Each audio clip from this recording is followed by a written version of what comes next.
Solve 2x minus 3 is equal to 7.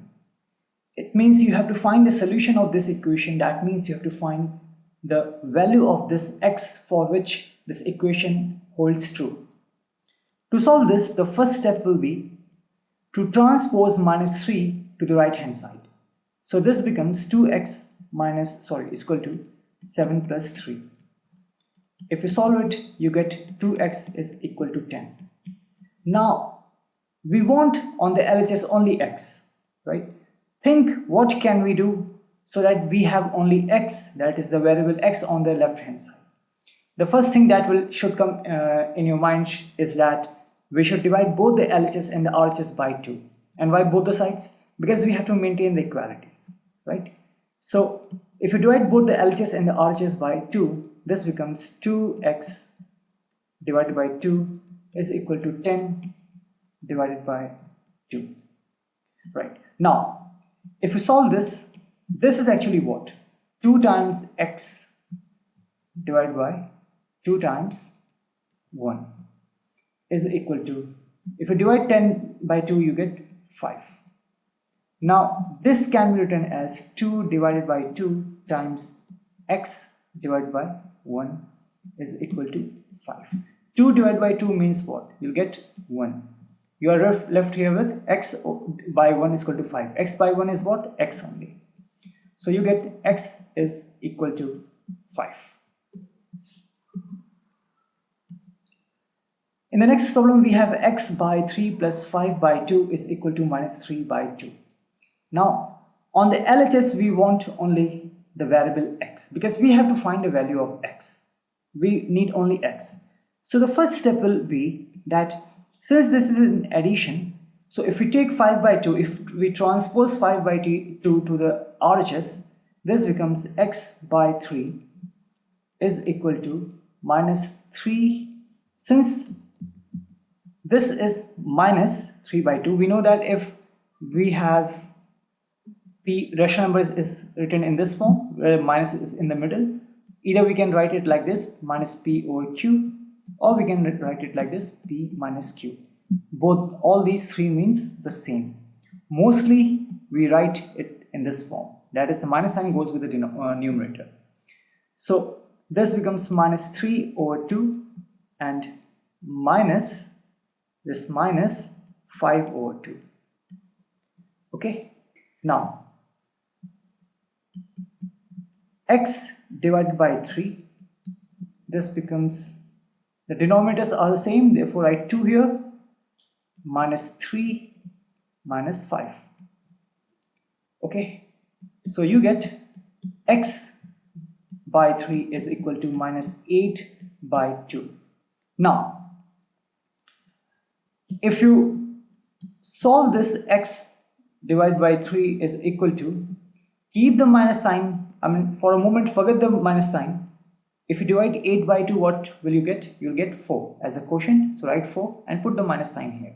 Whenever you are dividing the numerator and the denominator, you simply ignore the, if there is only one minus sign, so your number is going to be negative, right? If in the numerator you have minus sign and even in the denominator you have minus sign, then your outcome will be positive. If you have only either in the numerator, if numerator is negative, denominator is positive, you're going to get a negative number. If your numerator is positive but denominator is negative, even in that case you'll get minus number, right? So that is important. Now, this is x by 3 is equal to minus 4. If we multiply both the LHS and the RHS by 3, then we'll maintain the equality first thing, and if we multiply with 3, x by 3 times 3 is equal to minus 4 times 3, right? And if you see here, this can be written as x times 3, and this is what? 3 times 1 is equal to minus 4 times 3 is what? Minus 12. This is x times 3, so we can write it as 3 times x. How? Commutativity of multiplication of rational numbers, of any number, sorry, not rational number, of any number. That says if A times B, then this is equal to B times A. This is commutative property. So 3 times x divided by 3 times 1 is equal to minus 12. If you solve it, you get 3 divided by 3 times x divided by 1 is equal to minus 12. 3 divided by 3 means what? 1, and this is x is equal to minus 12. So this is the solution of this equation. If you want to cross check it, what you can do is you can simply put this number here and you can check if you want to check. Okay, so if I'll show you. So we get x is equal to minus 12. This is x, sorry, if you put the minus 12 here, so this is minus 12 divided by 3 plus 5 divided by 2. Solving this should come equal to this one if the calculated value of x is correct. So if you solve this, you have to add two rational numbers. The denominators are different, so you'll take LCM of 3 and 2. The LCM of 3 and 2 will be what? 6.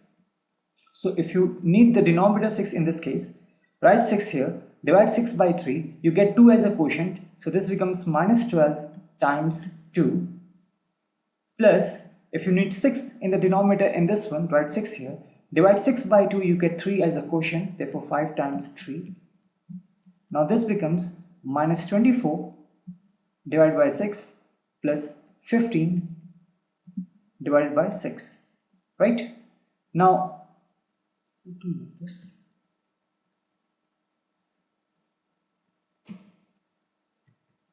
If you solve this, you get 6 as the denominator and minus 24 plus 15. Minus 24 plus 15 means what? Minus 9 over 6. If you find the highest common factor of 9 and 6, you'll get 3. Divide 9 by 3, you get 3. And divide 6 by 3, you get 2. So your number is minus 3 by 2. And you can see here, we are getting the same result, right? Solve 15 by 4 minus 7x is equal to 9.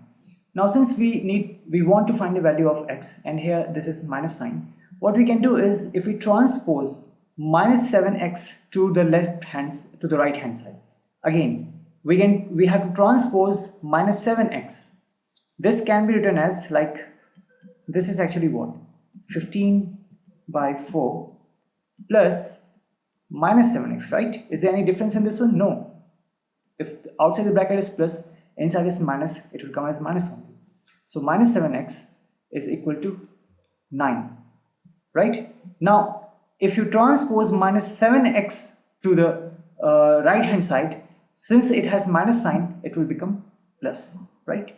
So this is 15 by 4 is equal to 9 plus 7x, right? Now, if we transpose now 9 to the left hand side, this becomes 15 by 4 minus 9 is equal to 7x. Because we want to find a solution of this equation, that means you have to find the value of x. That means either on the left hand side or on the right hand side, you need just the variable x. And we'll do anything, perform any operation to reach to that point. Okay, so this is 15 by 4 minus 9. If you solve this, you get, this is 4. So this becomes 15 minus 9 times 4 is equal to 7x. This gives you 15 minus 36, 4 is equal to 7x.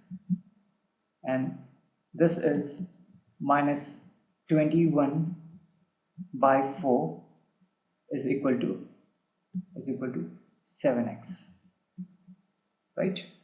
Now we have 7x here and we have minus 21 by 4 on the left hand side. We need only x on the right hand side. So what we will do is we will simply divide both the sides by 7. So this becomes minus 21 by 4, since this is a rational number, so if you divide this by 7, you write it like this, and this is 7x divided by 7. Now this 7 can be written as what? 7 by 1. Is there any difference? Now we know that this is also now a rational number, this is also now a rational number. When we divide both the two rational numbers or two fractional numbers, then we simply invert and multiply. So if we solve this, we get minus 21 by 4 times 1 by 7 is equal to 7x by 7 means what? X only. Okay, so this becomes minus 21 times 1 and 4 times 7 is equal to x.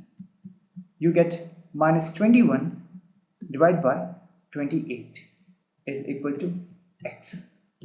Now if you see the number 21 and 28, is there any highest common factor? Well, the answer is yes, there is a highest common factor, and the highest common factor is 7. Since in the numerator we have minus sign, so of course our number is going to come as minus only. Now divide 21 by 7, you get 3. Divide 28 by 7, you get 4 as a quotient, and this is actually x. So either, now you will say that, hey, in this case x is on the right hand side, doesn't matter. Now you can write it like this, x is equal to minus 3 by 4. Okay, you can write it like this. Even in this position also, right, when you were here, even in this case, you can write it like 7x is equal to minus 21 by 4. It makes no difference. Once you have taken this minus 7x to the right hand side, then after reaching to this point you can write it like this. But anyhow, if you want to solve in this way, you can solve. Then finally when you reach to this point, you can write it like this, x is equal to minus 3 by 4. Right? We need only value, and you can cross check it by putting this value here.